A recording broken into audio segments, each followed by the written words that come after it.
Warning. What you are about to witness is barely intended for human eyes. Mostly because of my poor editing skills. Also, one of our historians' identities is hidden for his own personal protection after what may or may not have occurred involving former President Woodrow Wilson. Viewer discretion is advised. Howdy.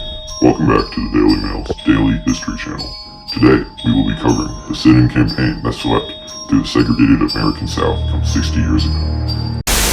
Alright, no more spooky filter. The sit-in campaign of the Civil Rights Movement was a series of peaceful demonstrations in the segregated American South. Starting with the Greensboro sit-ins in 1960, where the famous Greensboro Four walked into a segregated diner and asked to be served. Of the four, two are still with us today. We decided to take a stand. Let's go. Let's do it.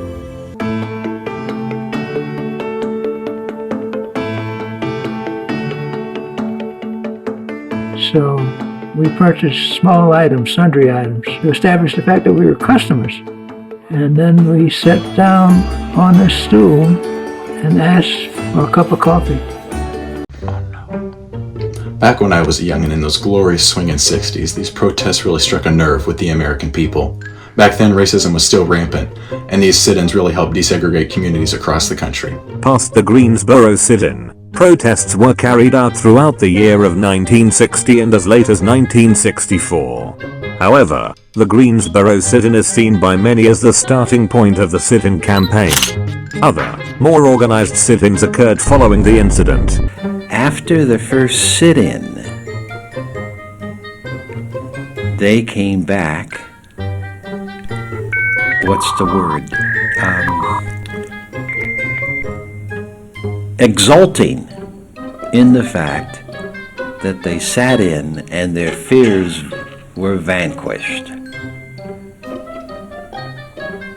And that, for me, strengthened the notion that what is new for us often does frighten, but if we can muster up the will to do the right thing and try it, then the action will confirm within us the essential powers that we need to continue and to do it.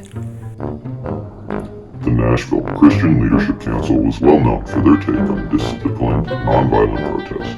They helped organize the Nashville sit-ins from February 13th to May 10th of 1960. James Lawson, along with other members of the Nashville Christian Leadership Council, had workshops that taught African American colleges, college students of the community to protest peacefully, which culminated in these sit-ins. James Lawson had contacted two business owners who had owned lunch counters downtown, asking if they would voluntarily allow African Americans to dine into their stores. Of course, the owners had declined to allow them to dine in because they feared they would lose more business than they would gain. But the astonishing thing is that the group of people I met in those first workshops were folk like Congressman John Lewis, 18 years of age, Diane Nash, Jim Bevel, Bernard Lafayette, C.T. Vivian, Marion Barry, Angelina Butler, Pauline Knight. Those are some of the names I remember clearly, and we have remained friends. By this point, these sit-ins had the affected communities seriously considering desegregation. I remember the mood of the community, how overjoyed the African American population was to know that they had succeeded. All the diner owners were too scared to allow these protesters to eat with them and their typical customers. Nashville was filled to the brim with these segregated diners. I wasn't no square, so I participated in the protest while these sit-ins were spreading throughout the South. By October of 1960, Dr. Martin Luther King Jr. had been in support of these sit-ins, but had yet to participate in one. This changed when Lonnie King, whom was not related to Dr. King, asked him to participate in a series of sit-ins in Atlanta, Georgia, in hopes that his presence would bring national attention to the protests as the 1960 election heated up. These sit-ins inevitably led to Lonnie King and Dr. King's arrest, along with other protesters. The Atlanta protests were so important at the time considering the national election. Many protesters were lobbying JFK to help desegregate the community. Fortunately, after many communities had already desegregated due to the protest, Atlanta made the decision to also desegregate its lunch counters. Alright, I think I'm done here. My computer's about to explode and I'm sleepy. This is the end of the Bistory channel's automated voice messaging system. Good night.